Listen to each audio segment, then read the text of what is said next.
Respect for my soul. Time to live in reality. This is 204. I'm Bukumi. What up? Nigeria,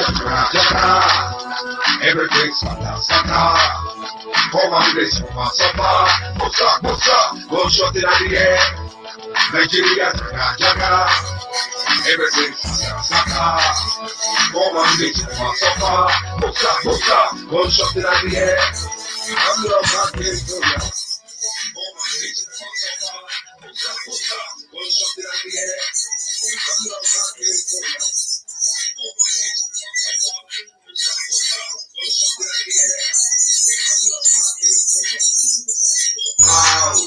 You don't take more than your life. Wait straight up to your bedside. What's up? Sit face down, you're down. Which I'm rubber, no one money.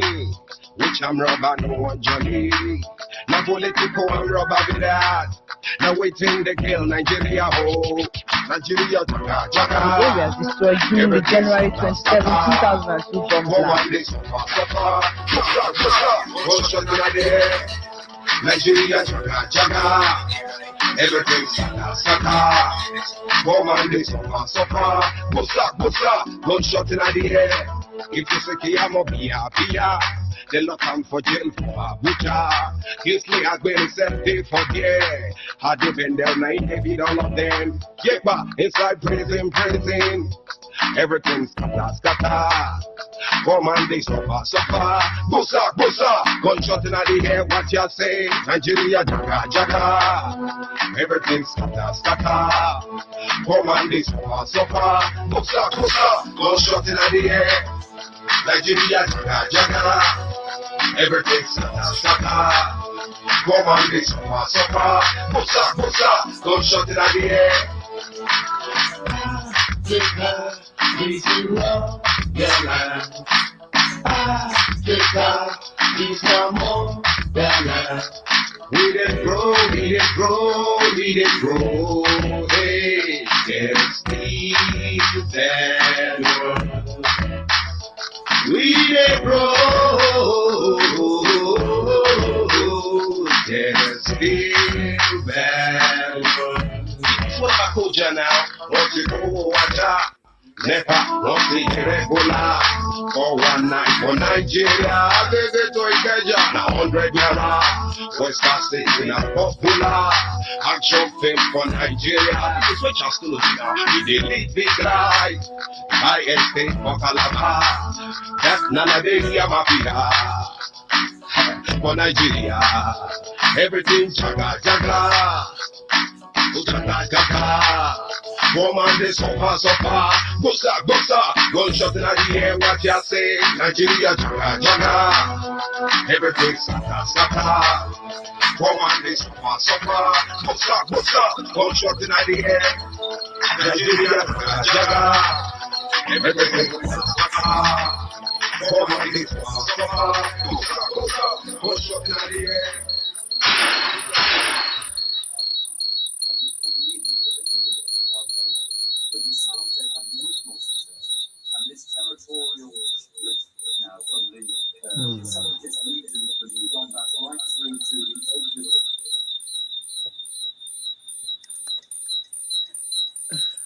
Good afternoon, everyone.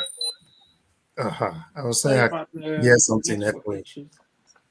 Good afternoon, everyone. My name is Cecilia Bayadiko. You are welcome to Matters Arising on Podium International TV every Saturday at 12 noon.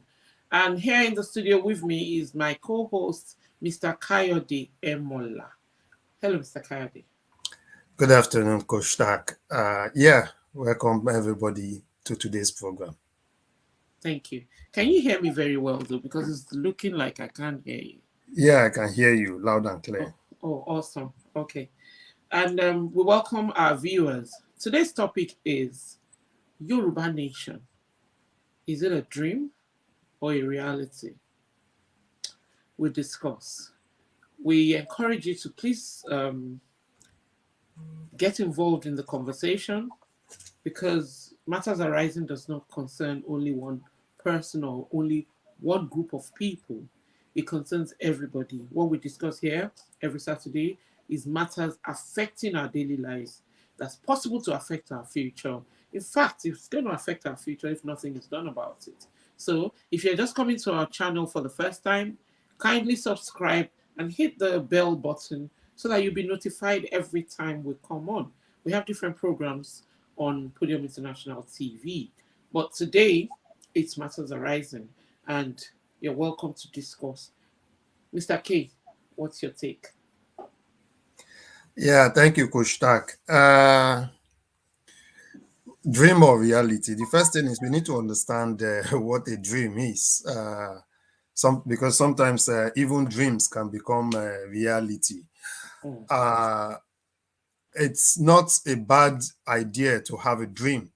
It's not a bad idea to envision something.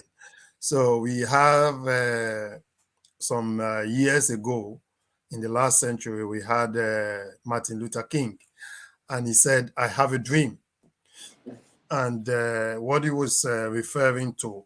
So the last century, we not just the last century, blacks themselves have witnessed quite a lot of discrimination all over the world, mm, and during the civil rights movement, there were two people who rose up in America at that time to fight for America. So there was Malcolm X who rose up, who believed we definitely have to get it by any means necessary.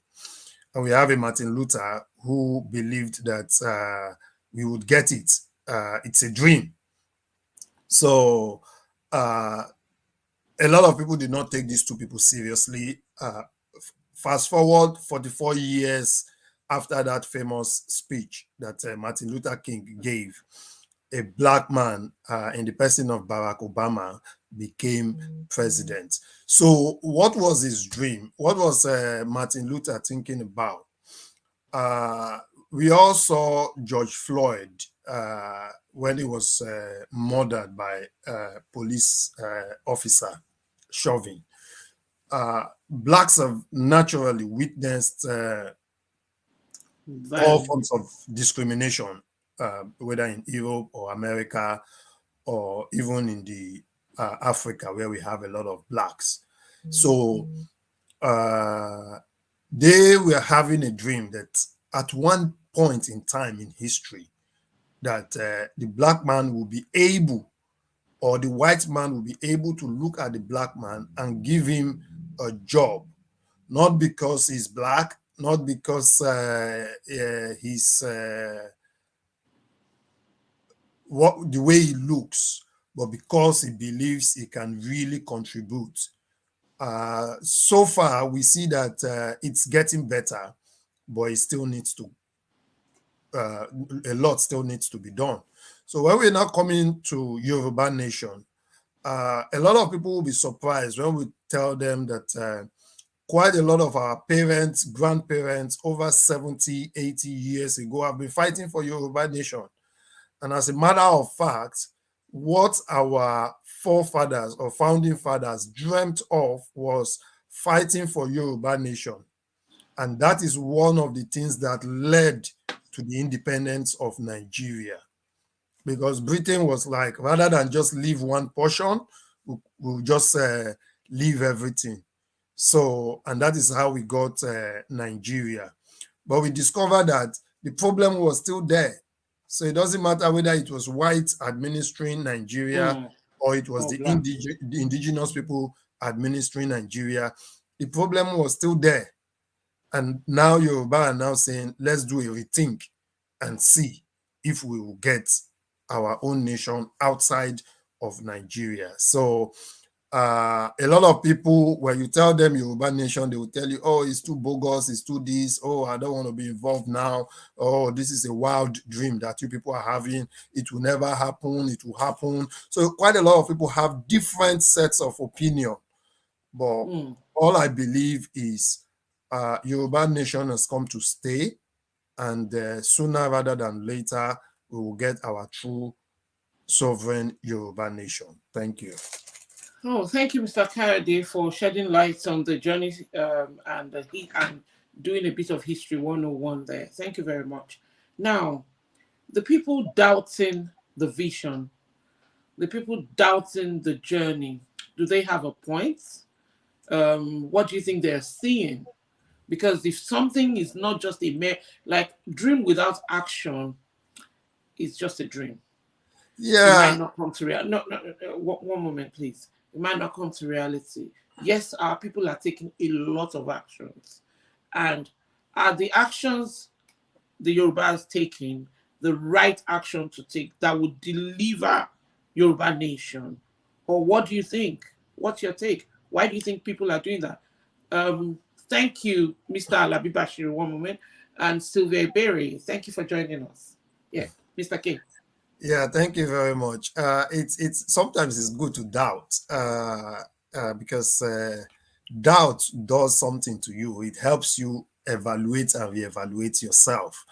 Uh, a lot of people will be asking if Yoruba Nation is coming. So when, how, Mm, why?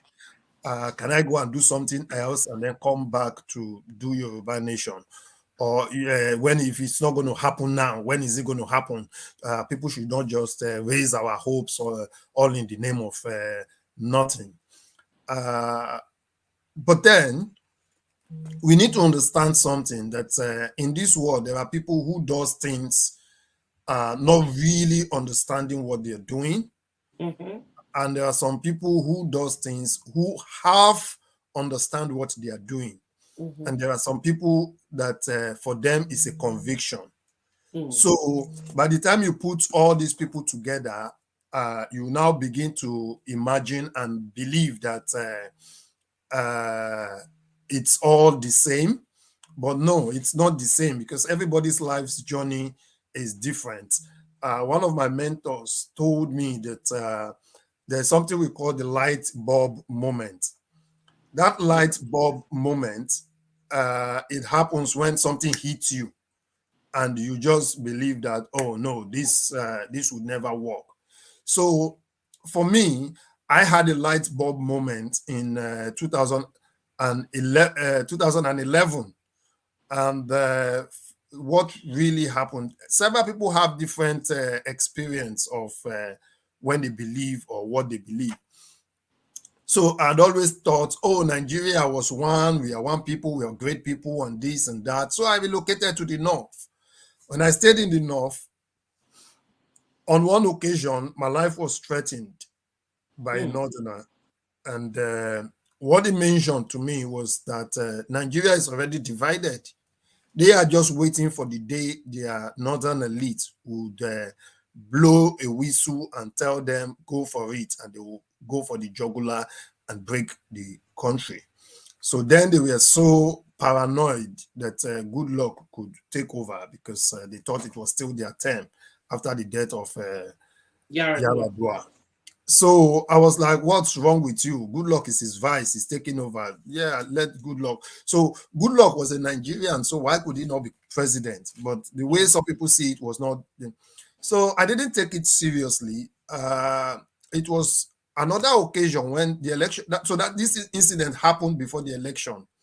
So after the election, I had another encounter, but this time around it was with somebody who was close, somebody who I was working with. And he told me to my face that you, these people from South, we are going to kill all of you because you are the ones who made good luck Jonathan become president. In fact, it's not even people from South. He was referring, he said, you, these Lagos boys. So he was referring to the cabals in Lagos, and that by extension, everybody from the South is from Lagos. Now, I happen to be born in Lagos. I happen to grow in Lagos and everything. Not that he knew my history. So when it came from somebody who was very close, I knew that it wasn't the We're person. different. They It's see us quite different. differently. The random person I met on the road, he never knew me. I never knew him. So I took it like, and for now, getting somebody who is very close. As a matter of fact, we work in the same institution, and it was in the office that he said this. So it kind of Mm. scared me. So I just thought, you know what? I do not think my life is safe in the north Anymore. anymore. So I called my dad then and I said, Dad, you know what? I'm coming back to Lagos. I can't stay in the north. Prior to that, quite a lot of my friends before the 2011 elections had relocated back south. And I said, why? Why are you people scared? They said, oh, you don't understand that this is not a safe time to be in the north. And I happened to be a presiding officer in the election in 2011, and I had one of the largest ward. I think I had over about 5,000 people to accredit for elections on that day. So I just thought, no, this is it. So for some people, they might not have the experience or go through what I have gone through. Few people have lived in Lagos, they've never traveled out of Lagos. So the life they've known is the life of Lagos. But trust me, Lagos is a life on its own. It's different from anything you can see. A different world. It's a different world. In fact, between Lagos and Ogun State, it's quite different. You would think you are in a completely different country, and that's just within Yoruba State. Within Lagos and Ondo State. So we're talking of a Yoruba people on their own. And then we're not talking of the Igbo people on the east. We're not talking of the north. Now, a lot of us used to confuse the north because we all think people in the north, oh, they are all Hausas or they are all Fulani, and everybody in the north is against everybody in the south. No. That's not the case, but they always want us to believe that everybody in the north is the same or they hate the south. Now, 6 states in the north, there's a tribe they call Gbagi people. What do you call it? Gbagi, Gbayi. Now, this tribe, they are the predominant tribe in Niger State. They are the predominant tribe in southern Kaduna. They are in Nasarawa. They are in Taraba. They are in Abuja. So they are like in 6, and they are in Kogi as well. So they are massive people, and they have their own language, which is distinct from Hausa. So within themselves, they can come together and form a nation and thrive because they are a very industrious people. They're not Hausas. Now, if you go up north, further north, they are not all Hausas. They also have different tribes there. I met a lady from the north who is from Bauchi then, who she speaks Hausa very well. She understands Hausa. Her daily communication is Hausa. But this lady would fight you with everything if you call her an Hausa lady. I had that experience too, because it took me a long time to understand the problem between the north and the south. And I'll tell you why. My mother was born in Malam Maduri in Sokoto. And so she spoke Hausa fluently when I was growing up. And in our home, we used to employ a lot of Hausa staff. And I didn't know that there was a big difference between the Hausas and the Fulanis. I saw all of them as Hausas because my mother spoke Hausa fluently and she communicates with them until I went to school in Ilorin, and the language the Fulanis were speaking was quite different from what I was used to, what my mother used to speak. My mother is a Yoruba woman though, but her father was a chartered accountant that was posted to Sokoto, and he got married to somebody else there, who was my mom's stepmother.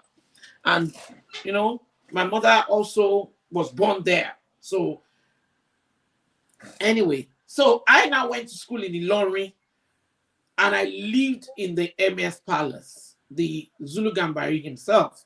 I'm still friends with his children. And they were Fulanis, but they were Yorubas to me, because they were not speaking Fufude or anything. The Gambaris, they married the Yorubas. You know, those, they were intermarried, and they were all Afonjas and all of that in that place. So when I came back and they were talking about Fulani and Hausa, I knew the difference, but they were nice to me. When I was young, I grew up in a very, you know, they called me Omebo, because I spoke a lot of English. I was from Lagos, obviously. So they used to call me Omebo, and they gave me everything I wanted. So I saw them as very, very nice people until this situation started happening. In fact, it was difficult for me at first to understand, why. And Why then, everything is going. yes, Yeah. at a point, I had to call one of them and say, "Can't you see what's going on?" Because their brother is now in power as well. Yeah. Gambari with the number 3 man, the one who replaced Abakari. And I'm like, can't you? I spoke to my friend and I said, can't you guys talk to your brother? Can't you talk to the government? Are you just going to keep quiet and they will kill your people as well? Because you have a lot of Yorubas among you. It's just your name that is still Fulani right now. So he said, look, even we are being persecuted. Yeah. So there's a lot of difference that people do not know. There are a lot of difference. And this lady was telling me, she said, and I said, okay, just not to be on the side of error, how would you want me to address you? And she said, I would rather you address me as a Sayawa woman. And I said, is that your tribe? Is that your language? I said, so what language do you speak? She said, she speaks Sayawa. Wow. And she's from Bauchi, the state of the first premier of Nigeria, Tafawa Balewa. And it struck me because she was from the core north. She spoke Hausa fluently. She understood Hausa. Hausa was like a mother tongue. Hausa was like a first language. And so I began to understand the differences among both the Hausas, even the Kanuris. There's a lot of difference. I had relationship with the Kanuri people, and I knew how they also think. They also think differently from the Hausa people, and I don't know whether I encountered any Fulani in the north. I'm not too certain. I do know that there was a particular place I was thinking of going to live, and that place was where Fulani were mostly residents. And when I had that encounter, I decided that it's not where I want to stay. So if we look at Lugard in one of his documents, he said there were about 62 languages in the north and about 60 languages in the south. So what he is going to do is he's going to make Hausa the language of choice in the north. So that's why you now see that a lot of people speak Hausa in the north. And then for the south, he said we've got about 3 million people speaking Yorubas at that time in the 1900s, but that's not for today. Okay. So looking at whether it's a reality or not, quite a lot of people now believe that Yoruba Nation is going to, for me, I believe that we already have Yoruba Nation. We already have Yoruba Nation. The only thing now is that we need to formulate policies for our sovereignty. We need to formulate policies for our sovereignty and our exit from Nigeria. So that is where I believe we are now. So we have our own Yoruba Nation because Nigeria we have is it, or we have it. We have it. We have it. So when people are saying, "Oh, it will not come to pass," it will come to pass, and this, there are so many things we need to analyze here, because one thing is nobody can deny you of your right, and our fundamental right is that this land belongs to us. This land belongs to us. Nigeria itself cannot thrive because Nigeria has been thriving on lies ever since. Nigeria has been thriving on lies. So maybe when we start the analysis from Monday, I would expose quite a lot of things that has happened before Nigeria came to be, when Nigeria became a nation, and now.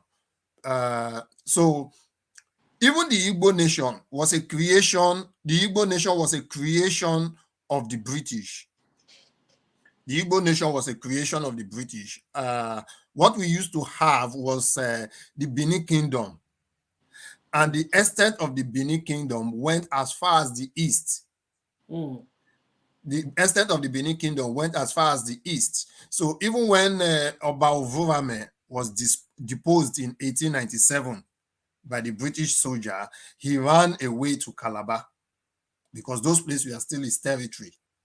They were still his domain and his influence. So it was when Oba Ovurame was brought down that they now brought, the British elevated the Igbo language and Fantastic. they made Igbo language the dominant language. Because the one thing the Beninese did not do, the Beninese did not give their language to people. And you quite rightly, the Benin language, I would say it's one of the one of the, I don't want to say difficult, because any language can be difficult to whoever is outsider. But not many people speak the Benin language. So you see that within the Benin Kingdom, quite a lot of people spoke their own language. Yeah, Shekiri and all of them. Yeah, unlike the Yorubas, where despite the fact that we have difference of dialect in Yoruba, we spoke the same. We still spoke Yoruba. We might just say things differently, but each other can still understand what people are saying. Okay. So, yeah. Yeah, go on. Yeah. So what I'm saying is, for people who are thinking, oh, let me do something else and then come back to Yoruba Nation, the shocker is it doesn't work that way. People are like, oh, but election is coming. Can't we just go and do election and then come back and do Yoruba Nation? It's still going to be, we're still part of Nigeria. Now, the truth is, if you look at Nigeria, the government of the day, they made it specifically difficult for people to be able to vote. Or let me not even say vote, register to vote. Now, the electoral register of many countries of the world are updated every year. It is only in Nigeria the electoral register is updated every 4 years. Close to the election. Every 4 years. Every 4 years. So Nigeria, so if you look at the people who vote, they are not up to 1/10 of the people who are eligible to vote. So take for example, a lot of people say in Lagos State you have over 30 million. Some people will say 35, even 40. Even if we say we are modest with the population of Lagos, say there are 20 million. The people who elect governors are not up to 1 million. No. So what are the remaining 19 million people doing? Sitting on the fence. It's not because they are sitting. People like to vote. Voting is a good exercise. Voting is a good exercise. Yes, but I lived in Lagos for a while. In the last few years, I lived in Lagos for a while, and what I noticed again is a lot of people. It's only in recent times that people started taking their votes into their own hands. Like, no, I'm going out to exercise my civil. If you look at the 1993 elections in Nigeria, I was a child then. My mother was one of the presiding officers who conducted that election. During that election, then there was no secret ballot; it was open ballot. So all they just do is they bring the two candidates who are contesting or whatever. They tell you, if you're voting for this party, line here. If you're voting for this party, line here. So people see it, and then you just line, you go there, you thumbprint, and you go. In many countries, like in the US, in the UK, all they just do is they give you can request to have your ballot, your voting ballot paper before the election day. Yeah. So two things, you can either send your vote by post or go to the election ground on the day you submitted it. You would have filled everything, go there and submit it. So you see that it is easy. But I don't know how it's being conducted now. In 2011, I was the presiding officer. And one of the ways, it was a shock. We had over about 5,000 people registered in that polling booth. And I think about 1,400 came to vote. Now, the 1,400 that came to vote, the first thing, we have to accredit them. I And remember. accreditation took about 6 hours. Frustration. So we were there from like 8 o'clock till like 2 o'clock accrediting people. A Now, bit to frustrate people. so after we've accredited those people, now before they will now queue up again to vote. So you see that when a lot of people don't come out, it's not because they don't like to vote. You dedicate a whole day. In the UK, voting is done on a Thursday, which is a working day. And voting is done from 8 a.m. till 10 p.m. I know. Mr. K, let's not digress too much into the voting system and political system of Nigeria. Let's focus on Yoruba Nation. We said, is it a dream or reality? Please, people, thank you for your comments in the comment section. What do you think? Where do we stand now? Where are we going from here? The election is next year. The next general election is in 2023. We are in March 2022 now. Do we have a roadmap? We discussed that last week. Where are we going? Are we just making noise? Do we have solid plans? Who are our allies? Because you can see that even Russia, as powerful as they are, they're not fighting alone. They have allies. They have people backing them. Ukraine, they have allies. They have people backing them. So the Yoruba people, are we looking in the right directions? Who are our allies? Who are we working with? What's exactly the plan? Let's say, okay, Mr. K, I'll let you talk. Yeah. Thank you very much. With regards, Yoruba people have quite a lot of allies. We have quite a lot of allies. It's just tapping into them. That's all we need. The Yoruba people. We need to identify. Yeah, we already have them. Mind you, majority of the achievements of Nigeria, it's not done by Nigeria. It's done by Yoruba people. So, Yoruba people are scattered all over the world. So many governments are sympathetic to the plights of the Yoruba people, and they're looking at ways to help, not just because of the Yoruba people, but they are looking at it in the aspect of humanity and human rights. And they're really looking to help not just Yoruba solve their problem, but they believe if they solve the problem of Yoruba, they've somehow solved the problem of Nigeria and to some extent the problem of the world. Now, all I can say is there is a robust plan on ground on how Yoruba Nation can be achieved. And quite a lot of people are doing things which cannot be said in public. On air, yes. Yeah, so quite a lot of people are doing one thing or the other which cannot be said in public. And don't forget that Yoruba people are very wise people. They are very clever people. And the Yorubas, they sure do know how to fight. The Yorubas know how to fight. Now, if you look at during the time of Nigeria, during the time of colonialism, now there was two methods they used during the colonization era.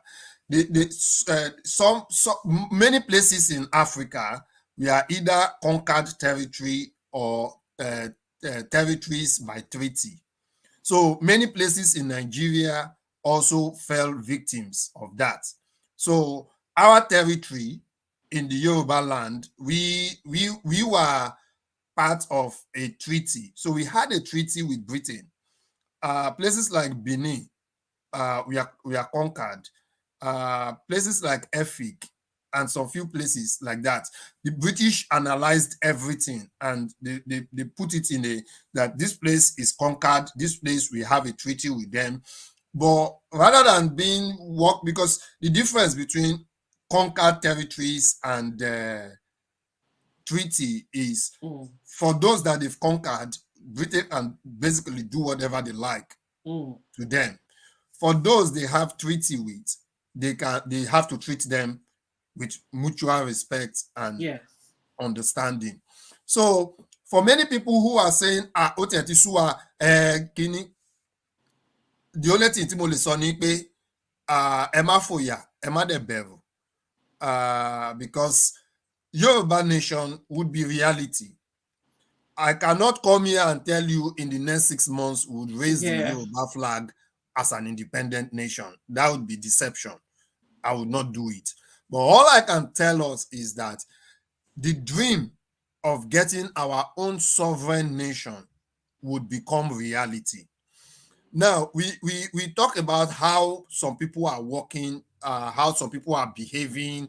Are they behaving like it's going to be reality, or are they behaving like, yes, no doubt, quite a lot of people joined the bandwagon of Yoruba Nation, and that's where conviction also comes in.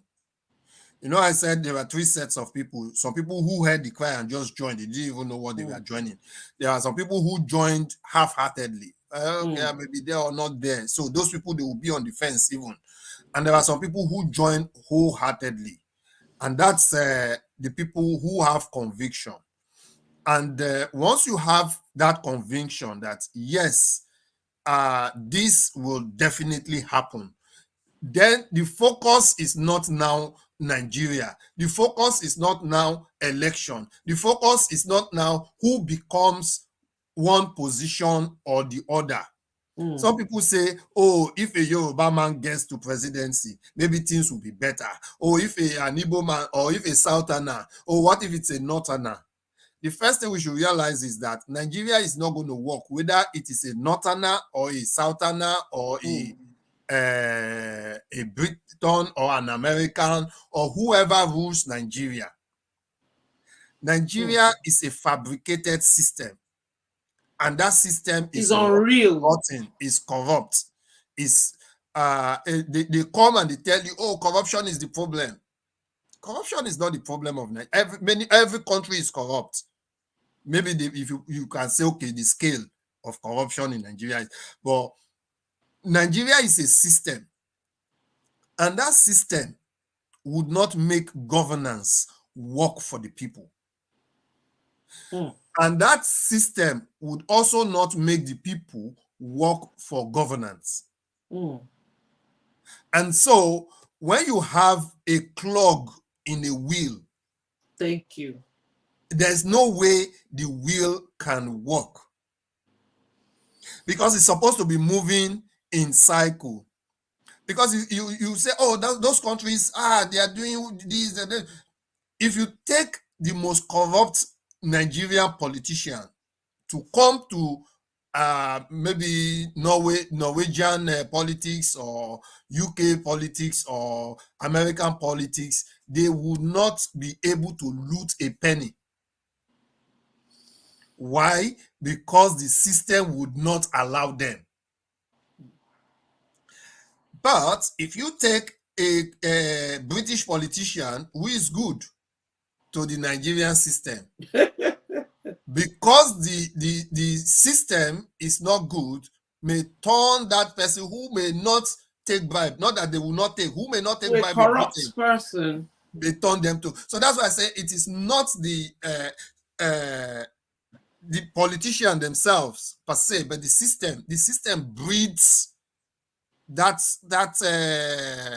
I don't know what to qualify that adjective, but that system, it just makes it impossible for anything to work. It makes anything to. So if they are selling to say Nigeria would work, all those are just fallacies and they're just lies. Thank you. It's a system. It's a system failure. So it doesn't matter whether. Yeah. So we need to debug. Exactly. Basically. Exactly. Thank you. I want us to do something here today. We don't have too much time. We have less than 20 minutes. I want us to say something in about 3 minutes, Mr. K. If, let's say, I am a Yoruba woman in diaspora. I don't know anything about what you're talking about.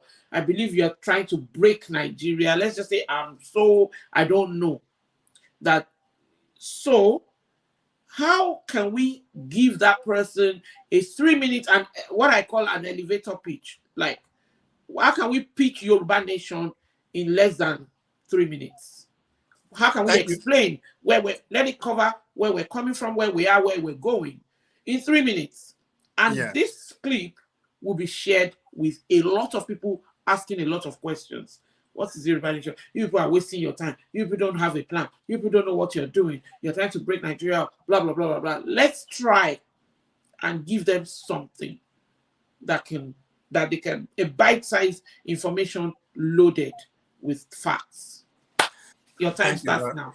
Thank you very much. So 3 minutes, I'm going to try and see if I Yes. cover it in 3 minutes. So the independence of Nigeria was hinged on the independence of Yoruba. It was the Yoruba people that asked for independence. So when Awolowo started his Egbe Omo Odua in 1945, his aim was to bring betterment for his people. He saw what he's lived in Britain. He saw what the government are supposed to be doing for the people and thought, oh, you know what? I'll do the same for my people. Now, he was now given a semi-rule in 1952. In 1951, he was told, okay, go and form a government, go and start whatever you can. In 1951, there were elections, he won, he became premier.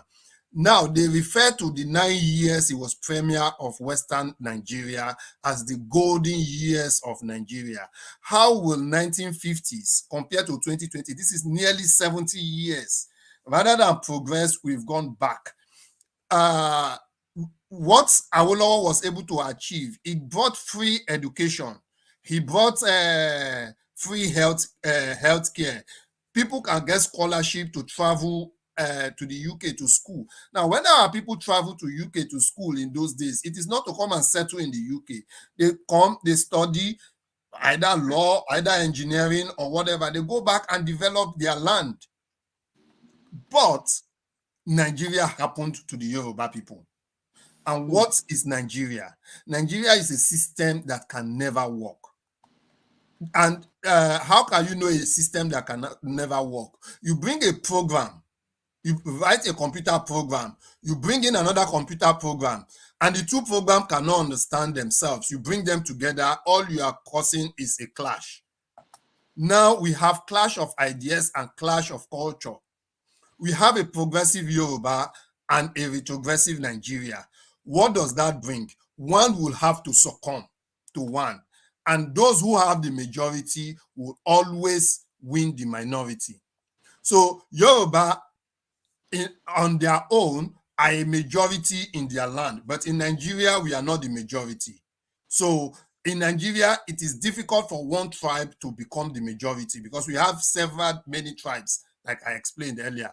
So it's difficult for Yoruba to excel in the Nigerian context. The only way the Yoruba can excel in Nigerian context is if Nigeria behaves like Yoruba.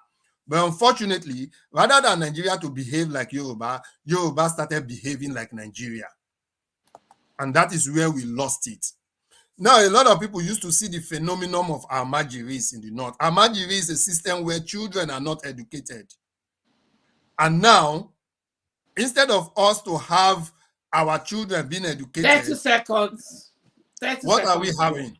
We are seeing that there are less and less and less educational institutions for our children. And where do you build ideas? It is in schools. If you cannot build schools that would educate your people, then you've begun to lose quite a lot of your culture and tradition, because you go to school to learn based on your culture and your tradition.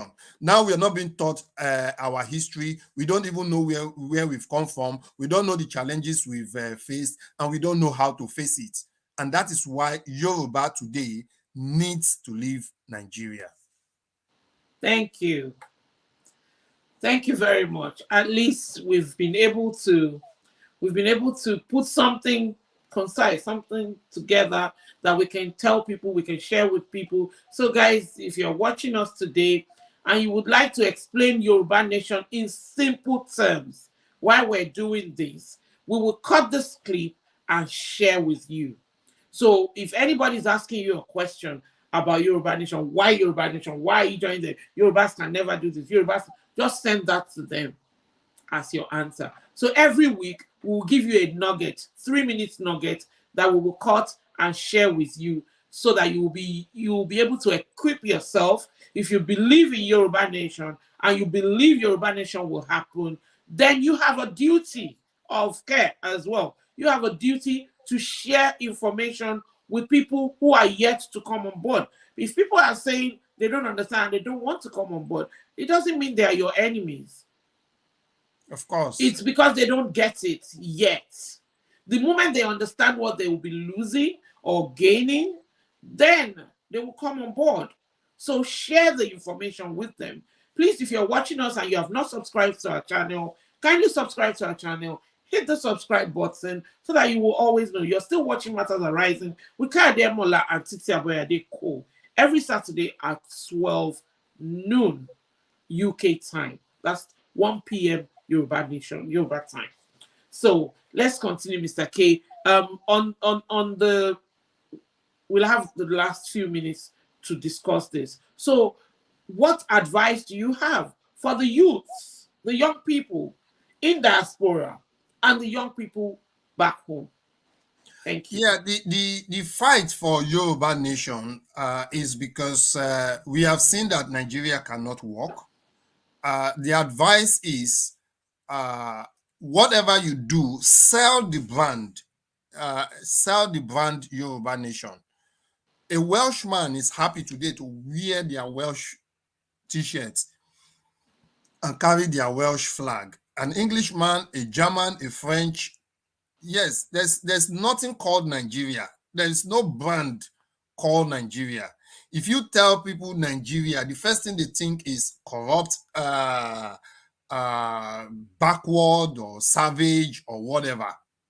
But tell them you belong to a tribe in Nigeria called the Yoruba people. If people ask me, where are you from? I tell them I'm from Yoruba land. And they ask me, where is that? I say it's in West Africa. I'm like, oh, which area? I'm like, okay, you may know it as Nigeria, but I am a Yoruba person. So just like that Sayawa woman was educating me to understand the difference between a Sayawa person and an Hausa person. So let us begin to educate our fellow youths, our mothers, our fathers to sing it in the ears of our children, that let them begin to elevate the Yoruba culture. Imagine what they call Nigeria house was built with cocoa money, and it was called Western Nigeria. Now imagine if they called that the Yoruba house. You know, it will be difficult for Nigeria to take it over from the Yoruba people. We utilized our resources to build consulates everywhere. And if you look around the world, there are not that the Hausa people don't travel or the Fulani people, they do, but not as much as the Yoruba people.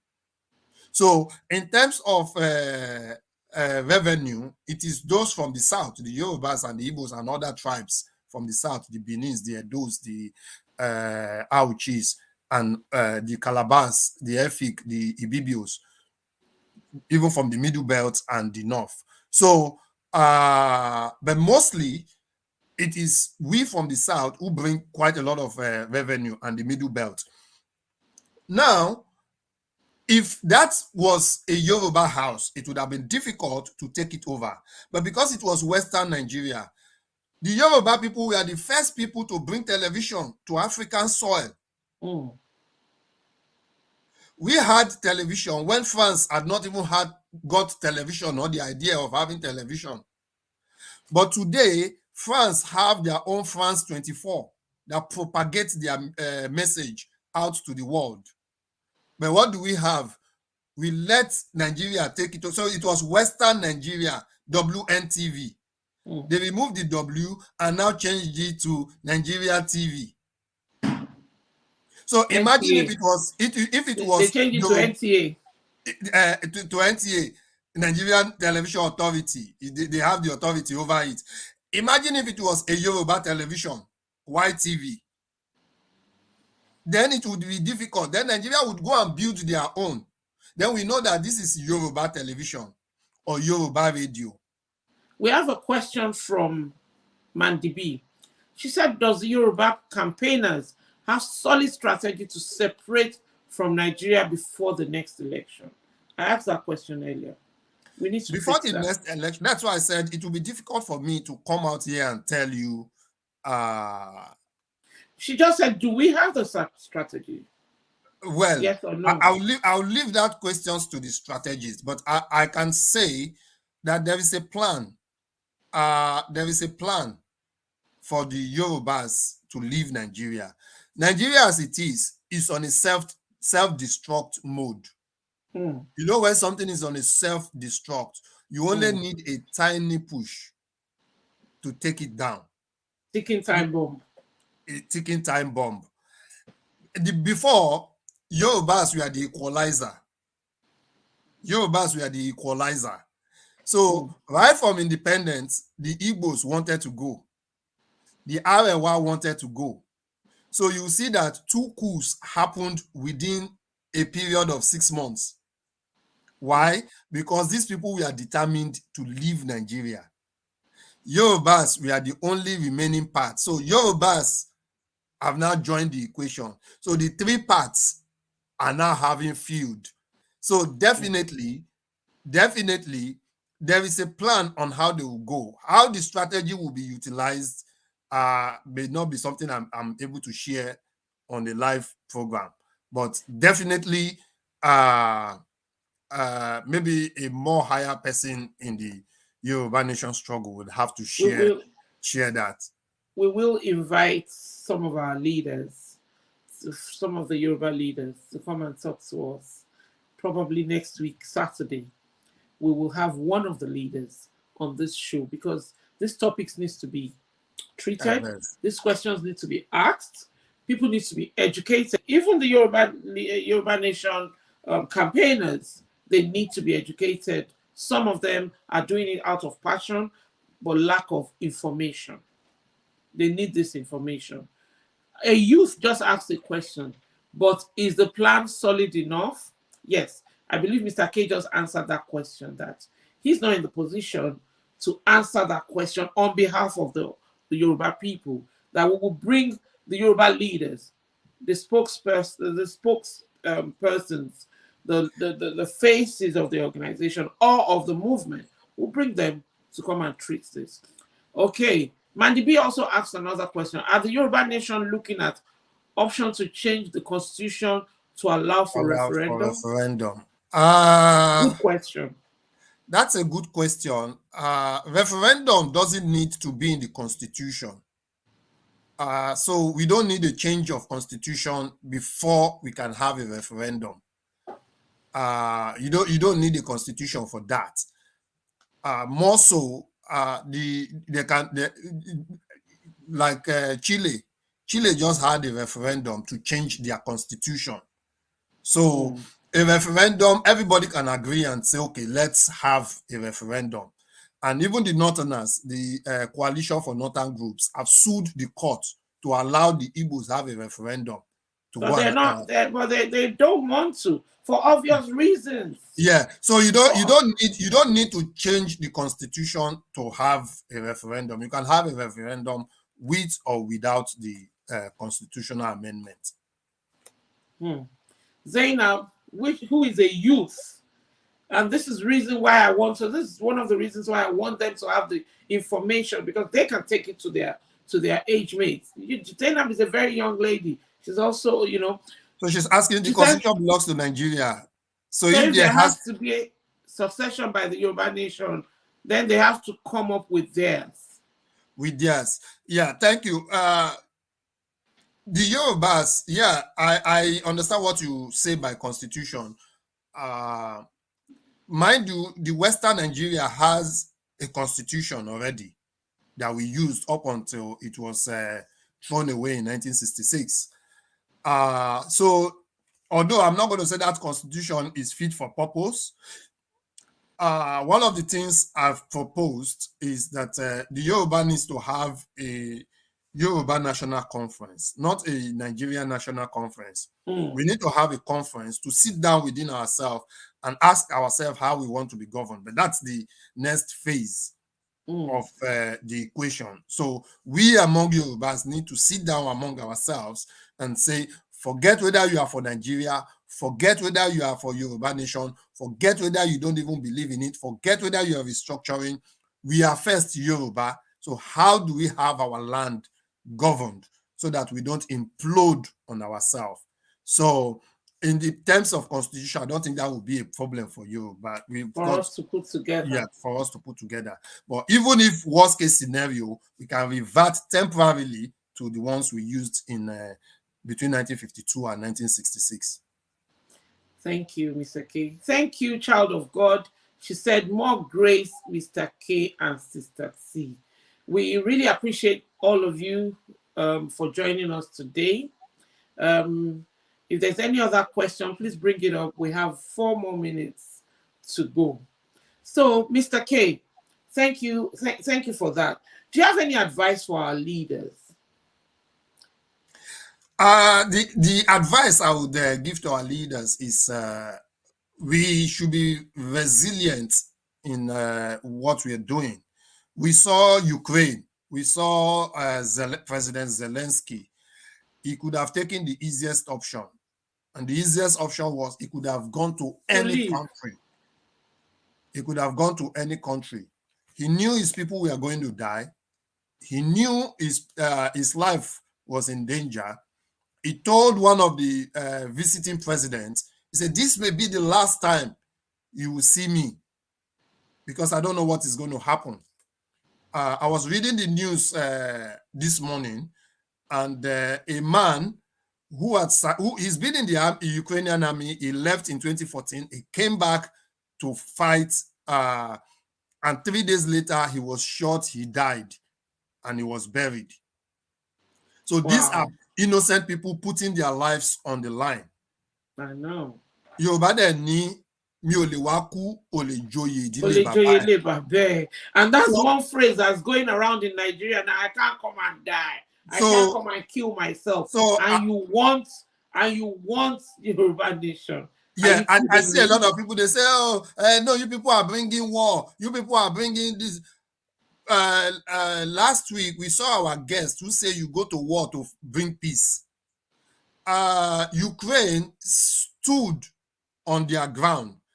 And this is the beauty of it. It is better to fall standing than to capitulate. So all I will tell our leaders is the people are looking up to you. It is what you tell the people that they will do. If you tell the people, no, we don't want to fight, or what you've done is you've just poured cold water on them. It's killed the passion. Because fighting, a lot of people think, oh, we want to fight, so let's go and look for gun. Sometimes you don't need to fight with gun. Look at the story of Esther. Esther was able to bring a whole second in command down without firing a gun. So when you tell people that every option is on the table, and I always tell people, I say every option is on the table, including do nothing. Well, do nothing is not an option. you always say it. You say every option is on the table, including do nothing is not an option. Every positive action should be on the table. Every positive action should be on the table. Okay. And nothing should be left undone. So if there's any advice I would give to our leaders is the Yoruba Nation is worth fighting for, and it is worth every drop of blood in every Yoruba lives. And we are ready to put our lives on the line to achieve this nation. Thank you. Fantastic. One more question. Thank you, Mr. K. I really appreciate that.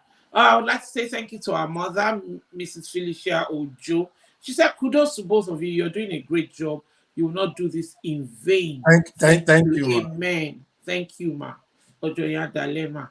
And Zainab has a very, very good question here.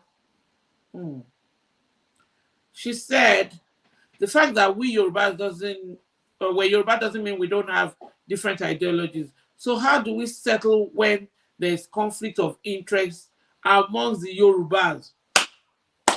Yeah, conflict of interest. Where there's no rule, there's no law. So the only way to settle a conflict is to lay down rules, and that's what civilized nations do, and that's why they follow the rule of law. The reason why many of us have conflict is, oh, I want my own way, and my own way is the hard way. If you cannot follow it, then so put down rules. And that's why when somebody say constitution, put down rules. The Bible has given us basic rules. We can build on it. Thou shalt not kill, thou shalt not steal, thou shalt not bear false witness, thou shalt not do. So put down rules. When you have rules, if somebody breaks the rule, be ready to punish. A friend of mine said, it is our anyhowness in Nigeria that corrupted the system.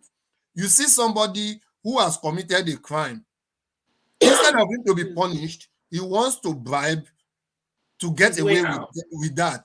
If you ask him, he'll tell you the prisons are not good. And that's it. So let's fix everything and let people say, okay, I've done this. Let me take my punishment and let me be free.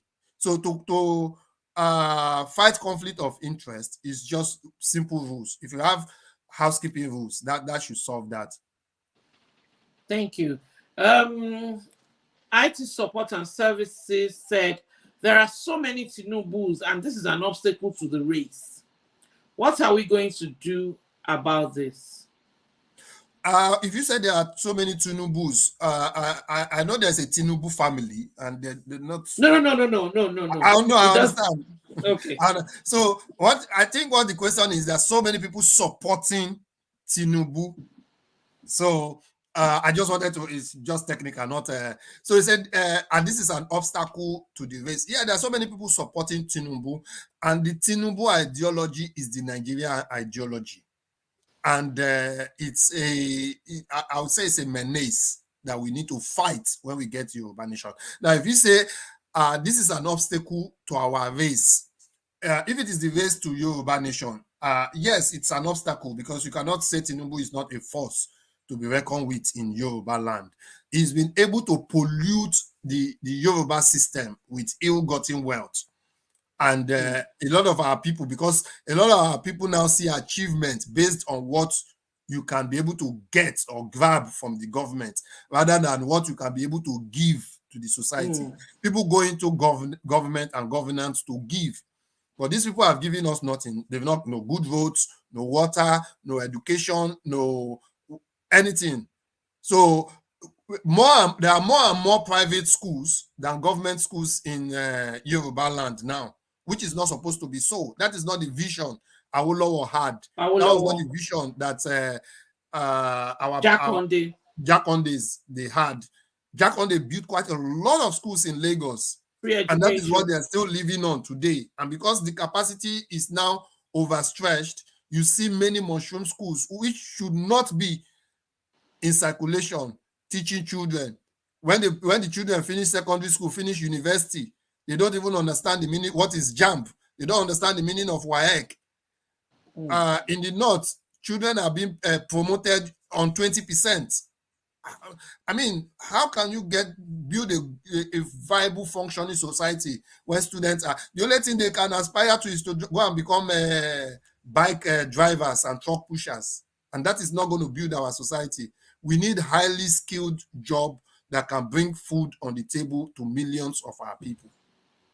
Thank you very much, Mr. K. One last question before we finally round up is, what do we say to the campaigners, to the Yoruba Nation campaigners, especially those without enough information? That's number one. What do we say to them on that? And number two, how do we even know the real campaigners and the people who are just spanners in the wheel? I'll give you a simple answer Jesus Christ gave to the people, because they asked, they said, how do we know them? He said, by their fruits you shall know them. Thank you. And that's just simple. Now move on to the advice bit. That just sums it all. Yeah, Thank so you. by their fruit we know them. So what I would say to the true campaigners, it could be frustrating sometimes when you want to do things and you see that, oh, this thing is slow. But what I can say to people is, it doesn't matter whether it is only one person. I met somebody who told me, and he said he is fighting for Yoruba Nation as if he's the only person fighting. Mm. And that word encouraged me, even myself. And even Professor Akintoye will say, even if I am the only man standing, I need to stand on Yoruba Nation. And I think that is an attitude we need. And that's why I say, let us forget about election or forget it. Let our focus be Yoruba Nation. Mm. Let our focus be Yoruba Nation. And that's the advice I can give to the campaigners. Don't because by the time you start entertaining the thought of, oh, election is coming, oh, hey, I've dipped myself too deep in Yoruba Nation. If I knew, I would have tread carefully. Maybe I would have gotten something during the election. But let's look that we are building for 100 years, for 200 years, for 300 years, for 500 years. Mm. The life of a nation is not the life of an individual. People will come and go. I'm sure Baba Olowo, if they told him, oh, Baba, we should give you another 100 years, he will be grateful for it. But the life of individuals, so nation is built by men on men on men. And that is why they look at the efforts of their heroes who have sacrificed and then build on it. Martin Luther King had a dream, Mm. but it took an Obama to fulfill part To of his fulfill the dream. dream. So he didn't say, it will never be possible for me to rule America. So why put in the effort? Someone So asked me a question and said, oh, do you think in our lifetime this will happen, this Yoruba Nation, if the likes of Professor Akintoye, Chief Obafemi Awolowo all fought for the same thing and it has not happened, blah, blah, blah. Do you think it's possible?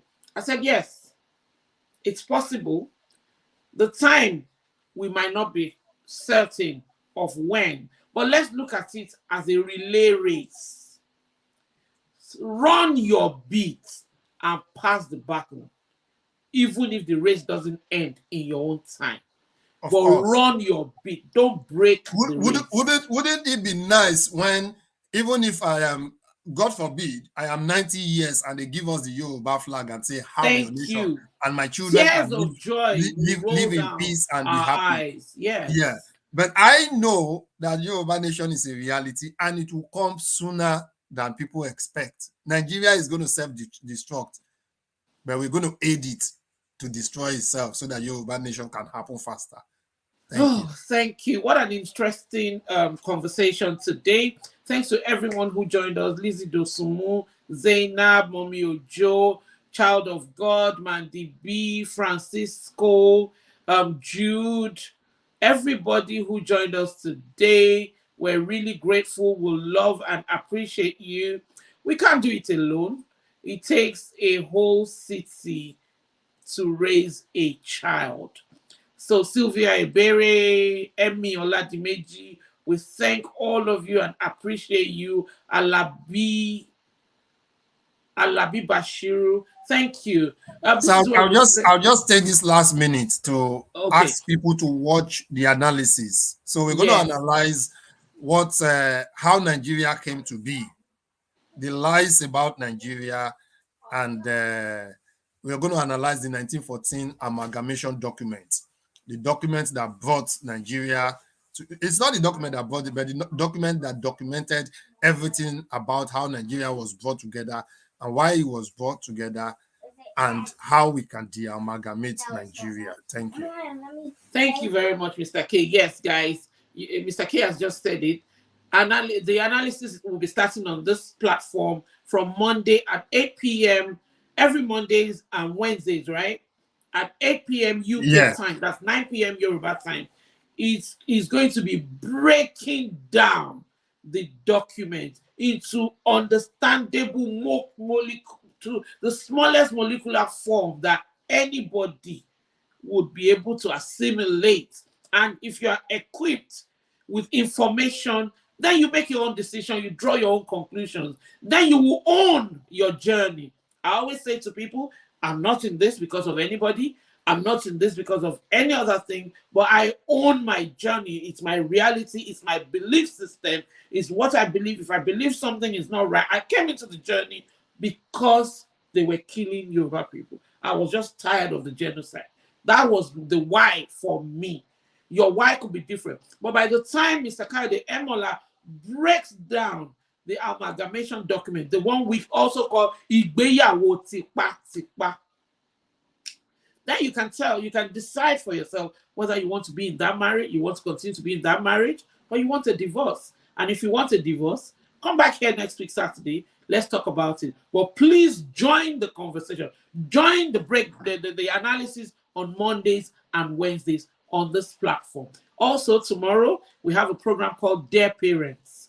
The youths are running their own show. They have letters to us parents. And we have parents who also come on board to defend the parents, because we're not always wrong. Yes, we could be wrong sometimes. Yes. But the youth, we have a pile of letters from all of them. Why do you do this? Why do you do that? Some of them said to us, why did you keep our money when we were young? They forgot to remember how much money we spent on them. But you know, their parents here every Sunday at 3 p.m. UK time, 4 p.m. Yoruba time. Also on Podium International TV. We look forward to seeing you. This is where we'll say bye-bye today. We'll be back, same place, same time next week. My name is still Tisila Adeko, and with me is Mr. Kayode Emola. We say thank you very much. Thank you very much.